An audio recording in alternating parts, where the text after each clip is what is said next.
Keisha had always been the type of person who arrived at work 15 minutes early.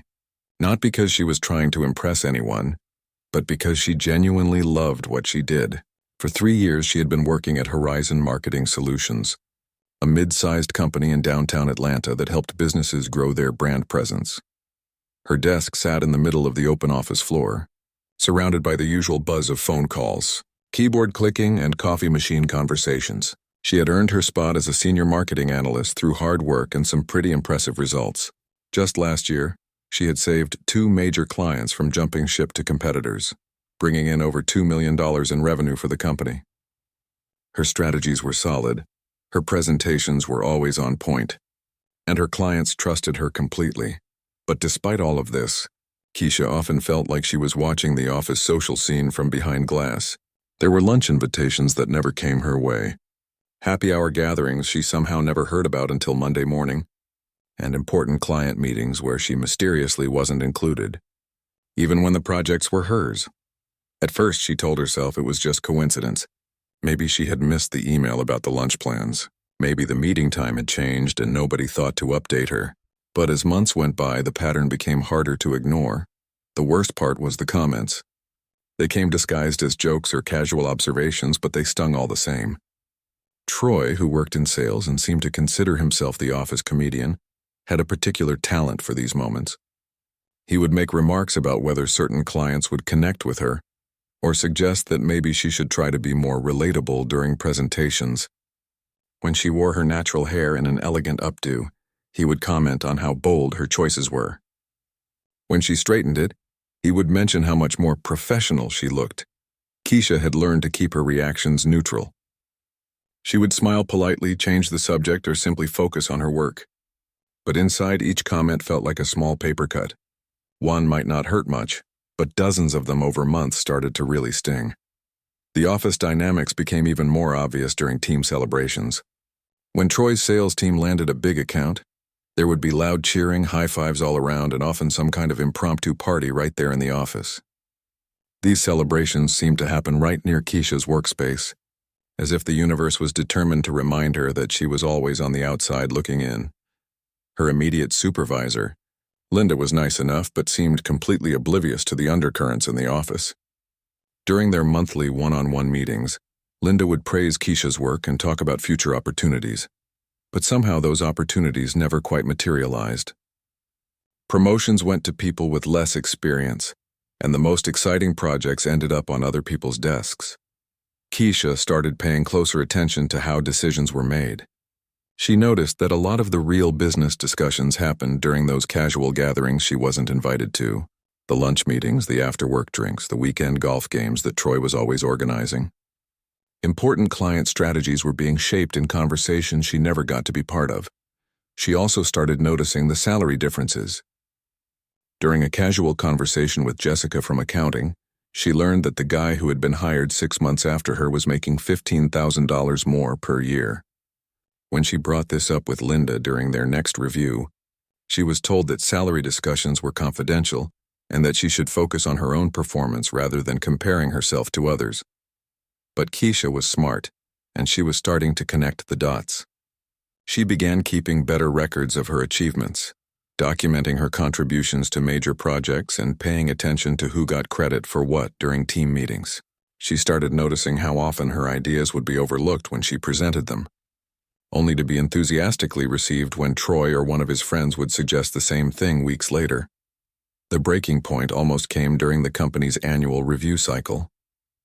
Keisha had prepared extensively, documenting every major win, every satisfied client, every innovative strategy that had brought in revenue.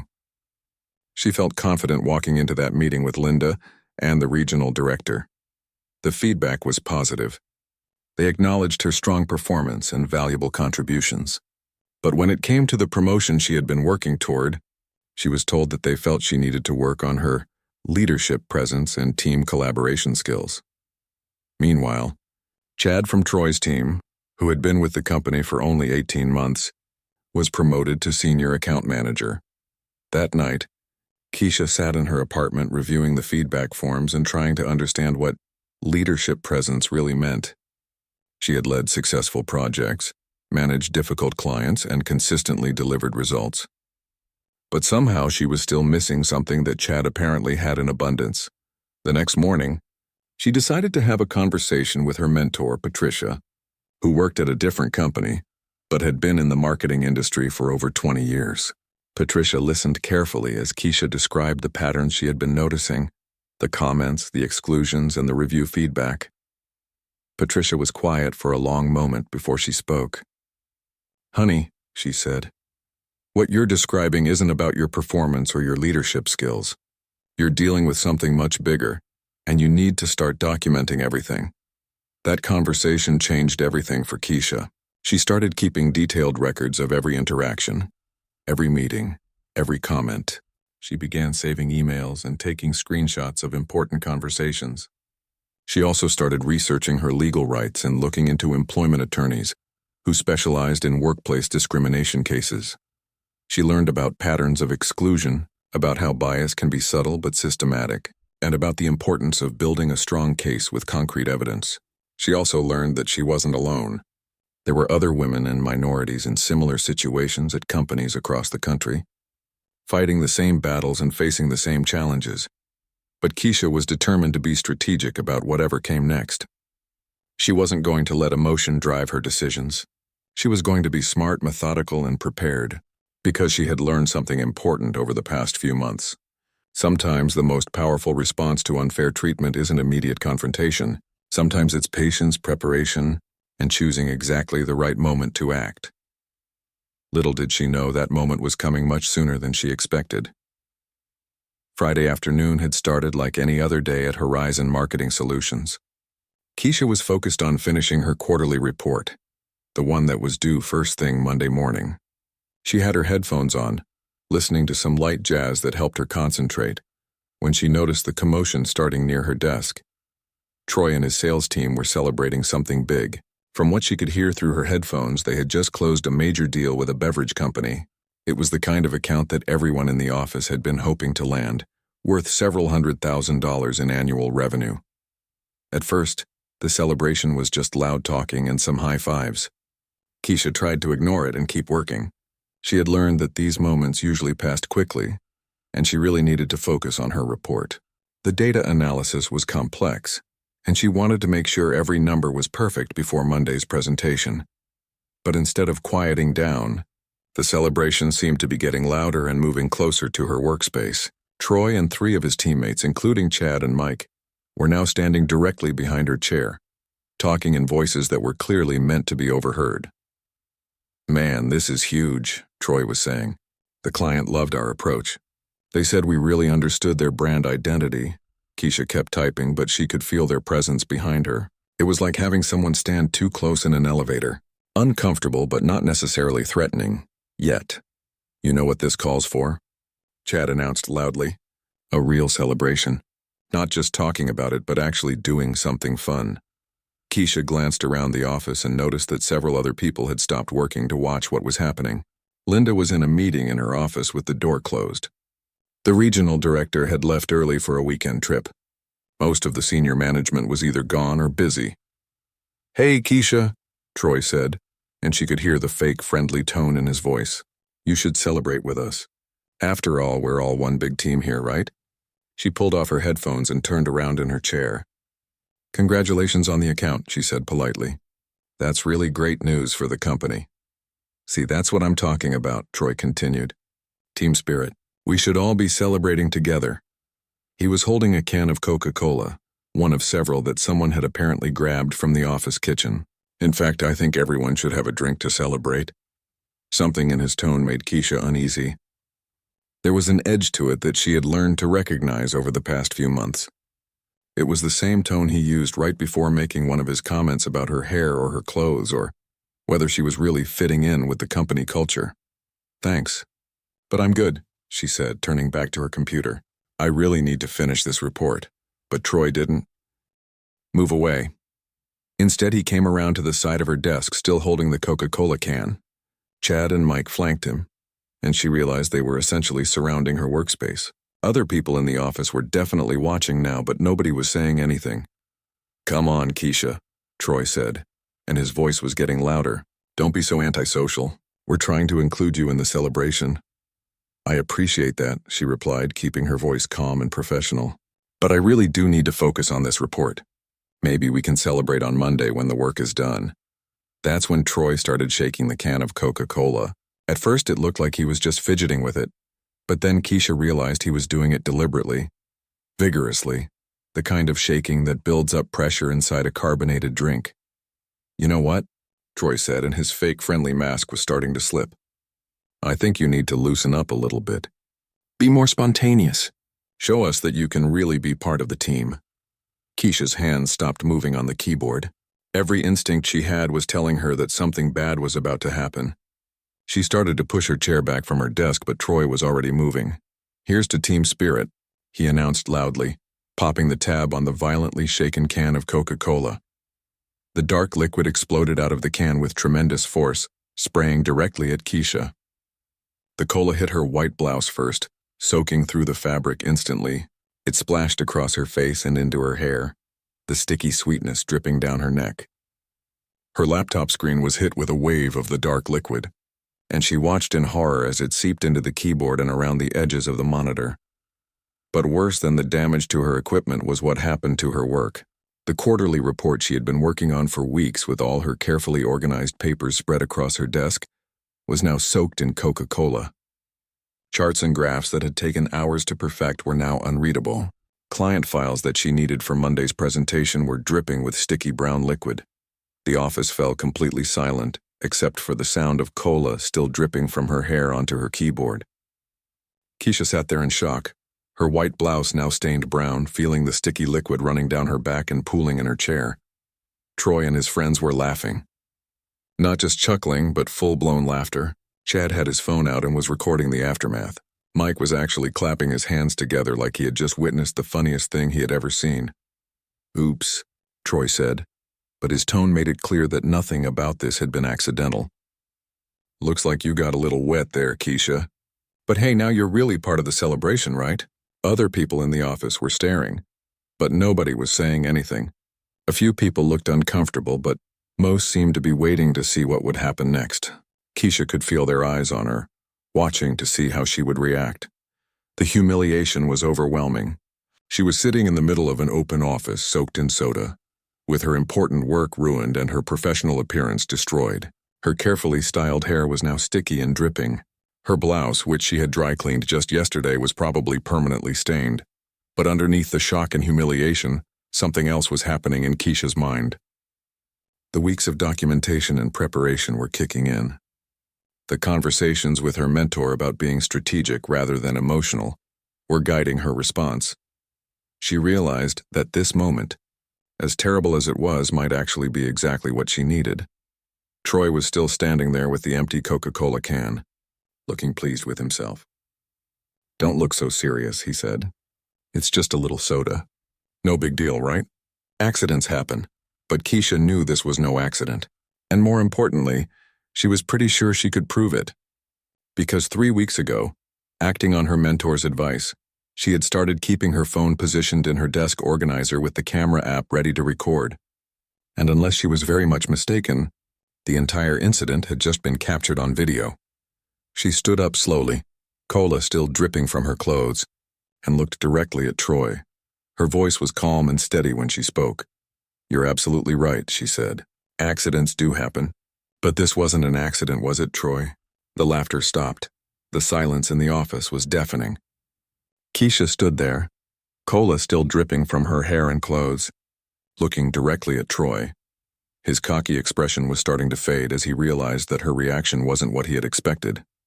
What do you mean? Troy said, trying to sound casual but failing. It was just a celebration that got a little out of hand. No harm done, right? Keisha didn't answer immediately. Instead, she calmly reached for some tissues from her desk drawer and began wiping the sticky liquid from her face. Her movements were deliberate and controlled, like someone who was thinking very carefully about what to do next. I need to clean up, she said simply. Excuse me. She walked across the office toward the bathroom, her wet shoes making small squelching sounds on the carpet. Behind her, she could hear Troy and his friends starting to talk again, their voices lower now but still audible. Dude, what if she makes a big deal out of this? Chad was saying. Relax, Troy replied, but he didn't sound as confident as before. It's just soda. What's she going to do, call the police? If only he knew, Keisha thought as she pushed open the bathroom door. In the privacy of the bathroom, Keisha allowed herself exactly 30 seconds to feel the full weight of what had just happened. The humiliation, the anger, the frustration of 3 years of subtle discrimination that had just exploded into something impossible to ignore. She looked at herself in the mirror. Her hair was a mess, her blouse was ruined, and she smelled like a candy store. But then she took a deep breath and shifted into the mindset that her mentor Patricia had taught her. This wasn't just about what had happened to her in the last 5 minutes. This was about everything that had been building up for months. And now, finally, she had the evidence she needed. She spent the next 10 minutes cleaning herself up as best she could. The stains on her blouse weren't coming out, but she managed to get most of the stickiness out of her hair and off her skin. More importantly, she used the time to think clearly about her next steps. When she returned to her desk, Troy and his friends had moved away, but they were still in the office, watching her from across the room. Her laptop was still dripping with cola, and her papers were still soaked. But the first thing Keisha did was check her phone. The phone that had been positioned in her desk organizer, camera facing outward, set to record video. Her heart raced as she opened the camera app and saw the red recording icon still active. The entire incident had been captured, not just the moment when Troy sprayed the cola, but the conversation leading up to it, the deliberate shaking of the can, and the aftermath. She stopped the recording and quickly saved the video file, then immediately backed it up to her cloud storage. 3 years of preparation and documentation had led to this moment, and she wasn't going to let a technical failure ruin everything.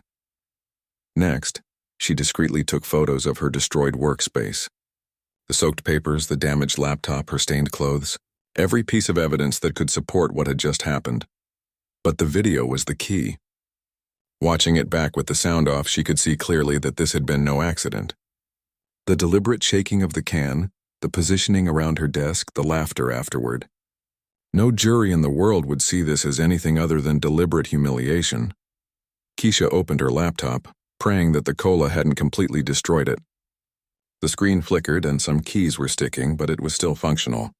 She quickly saved her work to multiple backup locations, because Monday's presentation wasn't going to disappear just because she had been assaulted with a soft drink. Then she began making calls. The first call was to her attorney, Rebecca Martinez, who specialized in employment discrimination cases. Keisha had been working with Rebecca for 2 months, building a case based on the patterns of exclusion and unequal treatment she had been documenting. Rebecca, it's Keisha, she said quietly into her phone. The situation at work just escalated significantly. I need to see you as soon as possible. What happened? Rebecca's voice was immediately serious. I was physically assaulted with a beverage in front of multiple witnesses. I have video evidence, and I think this might be exactly what we needed to move forward with the case. There was a pause. Are you hurt? Do you need medical attention? I'm fine physically, but my work equipment is damaged and my professional clothes are ruined. More importantly, this happened in front of the entire office as a form of public humiliation. Don't talk to anyone else about this until we meet, Rebecca advised. Can you come in tomorrow morning? And Keisha, don't clean up that workspace yet. We might need photographs. The second call was to her mentor, Patricia, who had been through similar situations in her own career and had guided Keisha through the documentation process. Patricia, it finally happened, Keisha said.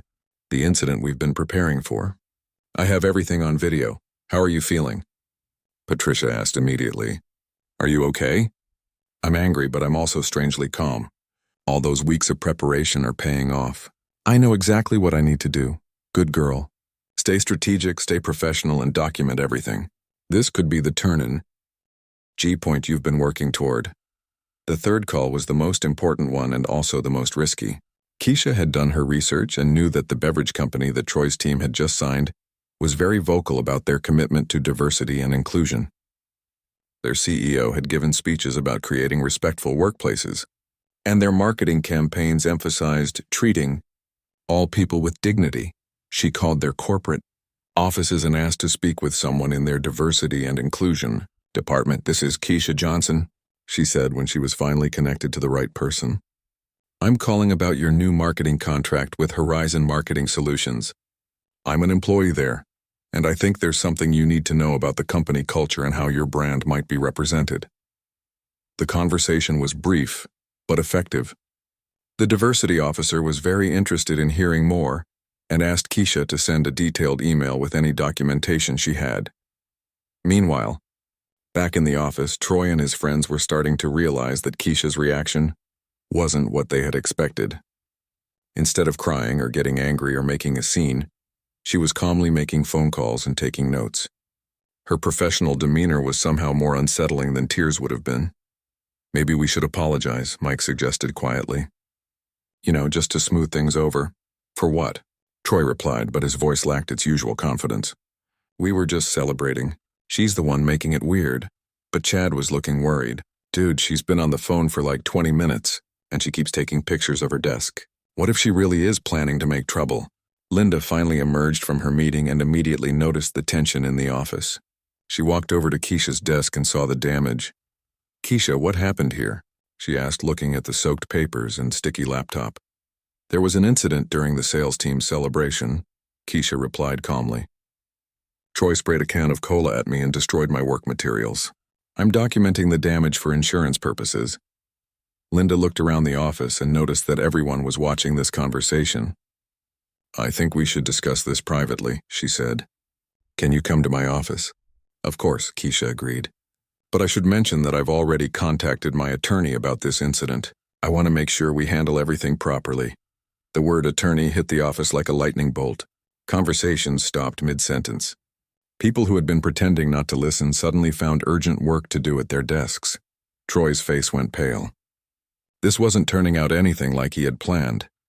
But for Keisha, everything was going exactly according to the plan she had been building for months. The incident with the cola wasn't the end of her story at Horizon Marketing Solutions. It was just the beginning. The weekend that followed was the most intense. 48 hours of Keisha's professional life. While Troy and his friends probably spent their Saturday trying to forget what had happened, Keisha was busy turning her months of preparation into action. Saturday morning started with a meeting at Rebecca Martinez's law office. Rebecca had been practicing employment law for 15 years, and she had seen plenty of workplace discrimination cases. But even she was impressed with the level of documentation that Keisha had assembled. This is exactly what we needed, Rebecca said, reviewing the video footage on her tablet. The deliberate nature of the act, the public humiliation aspect, and the fact that it's clearly connected to the pattern of discrimination you've been documenting. This isn't just assault. This is a hostile work environment case with clear evidence. They spent 3 hours going through everything. The video of Friday's incident was damning, but it was even more powerful when combined with the months of documentation that Keisha had been building. Email conversations where her ideas were dismissed, meeting invitations that never came, salary discrepancies that couldn't be explained by performance differences. The beverage company angle is brilliant, Rebecca continued. Corporate clients hate being associated with discrimination scandals. It's bad for their brand and it opens them up to boycott campaigns. If we can show them that their marketing partner has a documented pattern of discriminatory behavior, they'll distance themselves immediately. Rebecca also explained the legal strategy. They would file complaints with both the Equal Employment Opportunity Commission and the State Civil Rights Agency. The video evidence made the assault claim straightforward, but the discrimination case would take longer to develop. However, the public nature of Friday's incident gave them leverage to push for a quick resolution. Companies like Horizon don't want this kind of publicity, Rebecca explained. Once this story gets out, they'll be under pressure to settle quickly to avoid damage to their reputation. That afternoon, Keisha met with Patricia at a coffee shop downtown. Patricia had brought along 2 other friends who had gone through similar workplace situations, and they spent hours discussing strategy and emotional preparation for what was coming next. The hardest part is about to begin, Patricia warned. Once you file these complaints, the company is going to try everything they can to discredit you. They'll question your performance, your attitude, your commitment to the team. They'll make it seem like you're the problem. But we have evidence, Keisha pointed out. Evidence helps, but you also need to be prepared for the personal attacks. They'll try to make this about your character instead of their behavior. The other women shared their own stories, how their companies had tried to isolate them after they filed complaints, how colleagues who had been friendly suddenly became distant, how the legal process could drag on for months or even years. But they also shared the positive outcomes: settlement agreements that included policy changes, executives who were fired or reassigned, companies that were forced to examine their practices and make real improvements. "The key is to stay focused on the bigger picture," one of them advised. "This isn't just about what happened to you. It's about making sure it doesn't happen to the next person." Sunday morning brought an unexpected development. Keisha's phone rang early, and she was surprised to see that the caller was from the Diversity and Inclusion Department at the beverage company. "Ms. Johnson, this is David Chen from Cascade Beverages. Thank you for reaching out to us on Friday. I've discussed your concerns with our executive team, and we'd like to meet with you as soon as possible." The meeting was scheduled for Monday afternoon, just a few hours after Keisha was supposed to give her quarterly presentation at Horizon. The timing was perfect, because it meant she could deliver her presentation professionally, demonstrating that Friday's incident hadn't affected her work quality, and then meet with Cascade to discuss their concerns about their new marketing partner. David explained that Cascade had built their brand around values of respect and inclusion. Their marketing campaigns featured diverse families and communities, and their CEO had made public commitments to working only with partners who shared those values. "If there are systemic issues at Horizon Marketing Solutions," David said, "we need to know about that before we move forward with our contract." Keisha promised to provide them with a detailed summary of her documentation, along with the video from Friday's incident. Monday morning arrived, and Keisha walked into the Horizon offices with a sense of purpose she had never felt before. She was wearing a new blouse to replace the one that had been stained, and she carried herself with the confidence of someone who knew exactly what was going to happen next. The office atmosphere was tense. Word had clearly spread over the weekend that Keisha had contacted an attorney, and people were treating her differently. Some seemed sympathetic, others seemed nervous, and a few appeared to be actively avoiding her. Troy and his friends were clustered around their desks, speaking in low voices and occasionally glancing in her direction. She could see the worry on their faces, and she almost felt sorry for them. Almost. Linda called Keisha into her office first thing Monday morning. "I want to discuss what happened on Friday," Linda began. "I've spoken with Troy, and he says it was just an accident during the celebration. He's willing to apologize and maybe help pay for cleaning your clothes." Keisha had expected this approach. The company was going to try to minimize the incident and push for a quick, quiet resolution. "Linda, I appreciate that you want to resolve this," Keisha replied. "But this wasn't an accident. I have video evidence showing that Troy deliberately shook the can and targeted me. This was assault, and it's part of a pattern of discriminatory behavior that I've been documenting for months." Linda's face went pale. "Video evidence? My attorney has advised me not to discuss the details, but yes, everything is documented. Keisha, I think we should bring in HR and maybe some of the senior management to discuss this properly." "That's fine," Keisha agreed. "But I should let you know that I've already filed complaints with the EEOC and the State Civil Rights Commission. I've also been in contact with Cascade Beverages about their concerns regarding workplace culture at this company." If Linda had looked pale before, she now looked completely shocked. "You contacted our client?" "I contacted a company that's committed to diversity and inclusion to let them know about documented discrimination at their marketing partner. I thought they deserved to know what kind of company they were working with." The quarterly presentation went exactly as Keisha had planned. Despite the damaged laptop and the weekend of legal meetings, she delivered a flawless analysis of the company's marketing performance.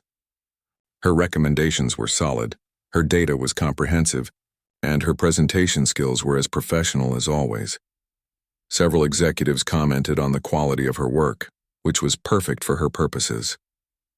She wanted it to be clear that her job performance was exceptional, and that any negative actions taken against her after this incident would be clearly retaliatory. After the presentation, Keisha drove across town to meet with David Chen and the executive team at Cascade Beverages. She brought copies of her documentation, including the video from Friday's incident. The meeting lasted 2 hours, and by the end, Cascade's position was clear. We cannot continue a business relationship with a company that tolerates this kind of behavior, David explained. Our brand values are incompatible with what we've seen in this documentation. They asked Keisha if she would be willing to participate in a case study about workplace discrimination that they could use in their own diversity training programs. They also offered her a consulting contract to help review their marketing partnerships for similar issues, but the most significant outcome was their decision to immediately terminate their contract with Horizon Marketing Solutions. The account that Troy had been celebrating on Friday was gone by Monday afternoon. When Keisha returned to the office, she could see the panic setting in. Senior management was in emergency meetings. The sales team was frantically trying to understand what had happened, and Troy was sitting at his desk looking like his world had just collapsed, because in many ways it had. The story was far from over, but the momentum had clearly shifted. Keisha had transformed a moment of humiliation into a strategic victory, and she was just getting started. The transformation at Horizon Marketing Solutions happened faster than anyone could have imagined. What started as a humiliating incident on a Friday afternoon had become a company-wide crisis by Tuesday morning. The loss of the Cascade Beverages account sent shockwaves through the entire organization. It wasn't just the immediate financial impact, though.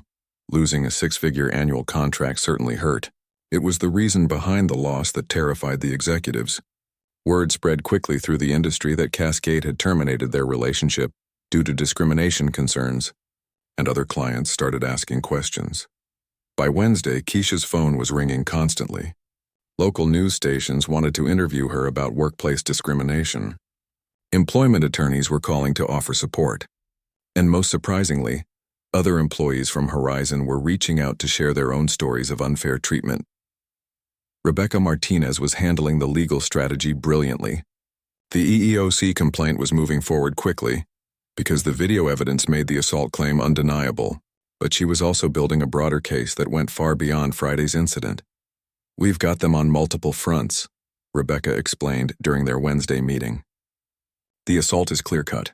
The pattern of discrimination is well documented.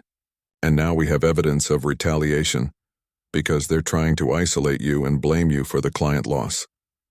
Indeed, the company's response had been predictably clumsy. Instead of taking responsibility for the toxic workplace culture that had led to the incident, management was trying to frame Keisha as a disgruntled employee who had overreacted to a harmless prank. Troy had been suspended pending an investigation, but he hadn't been fired. Chad and Mike were still working normally, as if they hadn't participated in and recorded the assault, and Linda had started questioning Keisha's work performance for the first time in 3 years, suddenly finding problems with projects that had previously been praised. But these retaliatory actions were exactly what Rebecca had expected, and they actually strengthened their case. "Every negative action they take against you now is evidence of retaliation," Rebecca explained. "They're making our job easier." The media attention was growing daily.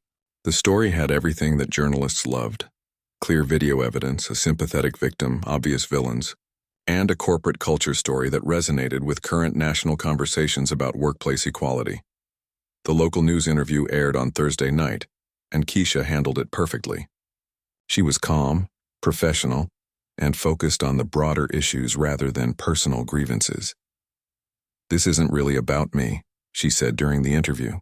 "This is about creating workplaces where everyone can succeed based on their merit, not their ability to tolerate discrimination and humiliation." The interview went viral on social media within hours. Soda assault started trending locally and then nationally. People shared their own stories of workplace discrimination and harassment. The video of Troy spraying cola on Keisha was shared thousands of times, generating outrage and calls for accountability. Horizon Marketing Solutions was not prepared for this level of public attention. Their social media accounts were flooded with negative comments. Potential clients were asking tough questions about their company culture. Current clients were demanding meetings to discuss their concerns. By Friday morning, exactly 1 week after the incident, the company's board of directors had called an emergency meeting. Keisha arrived at work that day to find Troy's desk empty. His personal items were gone and his computer had been removed. Chad and Mike were also nowhere to be seen. Linda looked stressed and kept avoiding eye contact. At 10 a.m., all employees were called to an emergency meeting in the main conference room. The regional director, who had been brought in to handle the crisis, stood at the front of the room looking serious. "As you all know, there was a serious incident in our office last week," he began. "After a thorough investigation, we have terminated the employment of 3 individuals whose behavior was inconsistent with our company values." He went on to announce new diversity and inclusion training for all employees, the hiring of an external firm to review company policies, and the establishment of new reporting procedures for discrimination complaints. But Keisha knew this was too little, too late. The damage to the company's reputation was severe, and the financial impact was growing daily. 2 more clients had terminated their contracts, citing concerns about the company culture. Several key employees had submitted their resignations, not wanting to be associated with the negative publicity. The settlement negotiations began the following week. Rebecca had positioned their case strategically, seeking not just financial compensation for Keisha, but also systemic changes to prevent future discrimination. "We want them to commit to real changes," Rebecca explained. "New hiring practices, regular diversity audits, external oversight of their discrimination policies. We want to make sure this doesn't happen to anyone else." The settlement discussions revealed just how serious the financial impact had become. The company had lost over $2 million in client contracts directly related to the discrimination scandal. Their insurance company was threatening to drop their coverage, and the negative publicity was making it difficult to attract new clients or quality employees. 3 weeks after the incident, Horizon Marketing Solutions agreed to a comprehensive settlement. The financial compensation was substantial, but Keisha was most proud of the policy changes they had secured. The company would be required to undergo external diversity audits for the next 3 years. All management would receive mandatory bias training, and they would establish an independent ombudsman to handle discrimination complaints. But Keisha's real transformation was just beginning. The consulting contract with Cascade Beverages led to similar opportunities. With other companies, business leaders who had followed the story wanted to bring Keisha in to review their own workplace cultures and prevent similar incidents.